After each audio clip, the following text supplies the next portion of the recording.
Data में आपको ऐसा नजर आ रहा है? और कहां तक की कॉल्स खरीदी गई हैं? 10,200 पर नजर रखी जाए फिर क्या? जी, good morning Hemant, good morning Harshada. देखिए हेमंत, शुक्रवार के डीप डाइव को और उससे जुड़े इंस्टीट्यूशनल फिगर्स को समझ लेते हैं, तय करना बहुत आसान हो जाएगा कि एग्जैक्टली हुआ क्या। हेमंत, पहले था डीप डाइव, उसके बाद इंडेक्स रहा 9550 और 9650 और 97 की रेंज में। अब आप देखिए कि इस रेंज में हुआ क्या। हेमंत, ये पुल बैक आया DIIs की वजह से।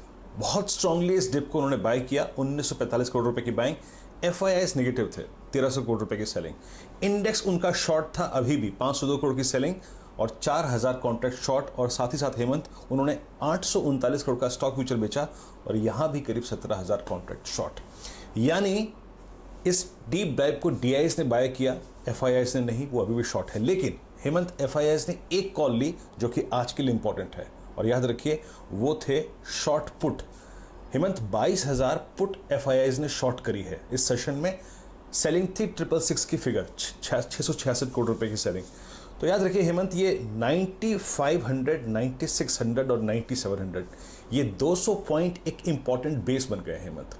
और इसको मैं डिफाइन इस प्रोस्पेक्टिव से भी करूंगा हेमंत कि यहाँ पे यानी 9710 पे आपका आता है 20 डे एक्सपोनेंशियल मूविंग एवरेज, और आपका एग्जैक्टली 9650 पर आता है 50 डे में। यानी वो जो सुबह बात हम कर रहे थे ना शुक्रवार को हेमंत की, आपका राइजिंग एवरेजेस हैं, उन्होंने अपना काम बखूबी किया और एग्जैक्टली वो इंडेक्स को ऊपर लेके आए। तो बतौर लॉन्ग स्टॉप लॉस रखिए 9648 या फिर 9710 का, बाय ऑन डिप्स। हेमंत, एक चीज है, कॉल राइटर कहां पे विजिबल था? याद रखिए कॉल राइटर 2 स्ट्राइक्स पे विजिबल था, 10,000 और 10,100। लेकिन जिस प्रकार के हेमंत रिलायंस के स्टैट्स हैं और आपने एक बैंक का जो जिक्र किया उसके स्टैट्स हैं, वो थोड़ा सा एंकरेजिंग बनाते हैं हेमंत। रिलायंस में 1700 तक की जो स्ट्राइक्स की ऊपर की कॉल है, उन सब में मेगा शॉर्ट कवरिंग थी। वो एक अच्छा इंडिकेटर है, डेटा मैं आपको बढ़ के बता रहा हूँ, तो वो चीज़ें अच्छी हैं। तो बाय रखिए, बाय ऑन डिप्स रखिए। डाउ फ्यूचर्स थोड़ा सा नीचे है, माइट बी सिंक होता है, लेकिन मेरे ख्याल से हेमंत 9650 और 9710 एक बहुत स्ट्रॉन्ग सपोर्ट है। 10,066 और 10,100 निकलने के बाद चीज़ें नॉर्मलाइज हो जाएंगी, जो थर्सडे से पहले जिस तरीके से नॉर्मल थी। रही बात निफ्टी बैंक की, 19,800, 20,000 काफ़ी स्ट्रॉन्ग सपोर्ट है। बड़ी अच्छी बात थी कि बैंक निफ्टी ने 20,500 को रीगेन किया, लेकिन हल्का सा डिप में तो डेफिनेटली बाय कर सकते हैं 20,000 के जोन में या फिर 19,800 के जोन में स्टॉप लॉस रखें। पहला टारगेट 20,800 और 21,000 के जोन में। आई थिंक आज के लिए सेट्स अच्छे हैं और बाइंग की अप्रोच रखनी चाहिए हेमंत।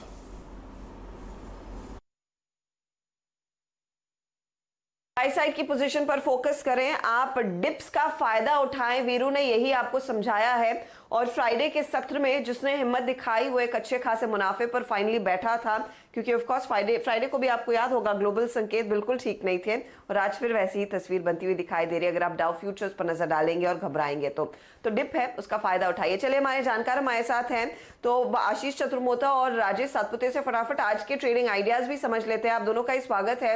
आशीष, बताइए किन स्टॉक्स के जरिए आज ट्रेड करेंगे?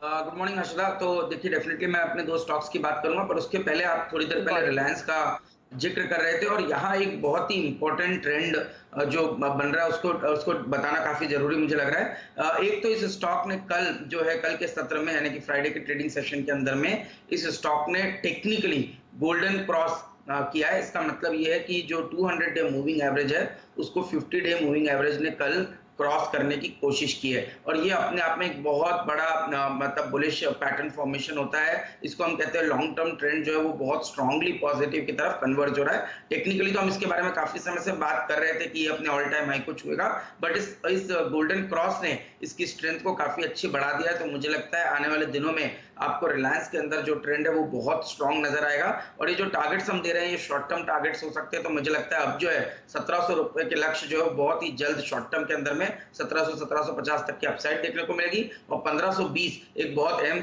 सपोर्ट के तौर पर रिलायंस के अंदर में काम करता हुआ आपको नजर आएगा। रही बात 2 स्टॉक पिक्स की, तो मेरा सबसे पहला कॉल होगा फार्मा स्पेस के अंदर, और वो है टोरेंट फार्मा। इस स्टॉक के अंदर में हमने देखा बहुत ही अच्छा लॉन्ग बिल्डअप पिछले कुछ दिनों से देखने को मिल रहा है, और अब मुझे लगता है कि इसने एक इंपॉर्टेंट रेजिस्टेंस 2480 के ऊपर क्रॉस किया है। तो अब 2420 ये आपका स्टॉप लॉस होना चाहिए, और मेरे हिसाब से 2570 से लेकर 2620 के लक्ष्य आने वाले दिनों में टोरेंट फार्मा के अंदर नजर आएंगे। इवेंचुअली हमें लगता है ये स्टॉक अपने ऑल टाइम हाई को क्रॉस करने की पूरी तरह से तैयारी कर रहा है। दूसरा स्टॉक मेरा होगा एनबीएफसी स्पेस में, और यहाँ पर हमारी जो पिक है वो होगी महिंद्रा एंड महिंद्रा फाइनेंशियल्स, क्योंकि इसका जो एक्सपोजर है वो रूरल साइड पे काफी ज्यादा है, और रूरल जो इकोनॉमी है वो काफी एक स्ट्रॉन्ग मोमेंटम में इस समय पे नजर आ रही है। पहले हमने एस्कॉर्ट्स, कोरोमंडल जैसे स्टॉक्स की काफी बात की। मुझे लगता है अब इस एनबीएफसी के अंदर में एक अच्छी खासी स्ट्रेंथ आपको नजर आएगी। टेक्निकली इसने भी कल अपने शॉर्ट टर्म मूविंग एवरेज 20 और 50 को क्रॉस किया है, और डेली और वीकली चार्ट्स पर एक स्ट्रॉन्ग ब्रेकआउट की तैयारी महिंद्रा एंड महिंद्रा फाइनेंशियल दिखा रहा है। 157 के स्टॉप लॉस से हम इस पे लॉन्ग रिकमेंडेशन दे रहे हैं। मुझे लगता है ये स्टॉक 178 से 185 तक के लक्ष्य आने वाले दिनों के अंदर में छूता हुआ देखने को मिल सकता है। ऑलराइट, तो M&M फाइनेंशियल्स पिछले ट्रेडिंग सेशन में भी इसने अच्छा प्रदर्शन दिखाया था, और सबसे इंटरेस्टिंग बात तो मुझे लगी गोल्डन क्रॉस, बड़े दिनों बाद मैंने ये नाम सुना। गोल्डन क्रॉस रिलायंस इंडस्ट्रीज में बन रहा है। तो हमारे साथ देखिए रिलायंस इंडस्ट्रीज को दशकों से ट्रैक करने के लिए जाने जाते हैं देवेंद्र चौकसी जी, तो आज हमने उनको भी निमंत्रण दिया है इस शो पर, हमारे साथ जुड़ भी चुके हैं। देवेंद्र भाई स्वागत है, गुड मॉर्निंग। बताइए RIL का पार्टली पेड शेयर आपके लिहाज से किस भाव पर लिस्ट होगा, कौन सी चीजों पर नजर होनी चाहिए, और बाकी के रिलायंस इंडस्ट्रीज के स्टॉक के ऊपर भी राय दीजिएगा please. Ashish good morning. RIL के दाम, जो शेयर के दाम है वो करीबन 1575 के ऊपर चल रहे हैं आज की तारीख में। लास्ट जो क्लोजिंग आया था उसके हिसाब से मैं बात कर रहा हूँ। तो ऑब्वियसली आई थिंक हम लोग जो दाव देखने जा रहे हैं वो करीबन 320 प्लस 314, सो करीबन आई थिंक 650 के आसपास का एक जो दाम है उसके आसपास हम एक दाव उसका देखने जा रहे हैं।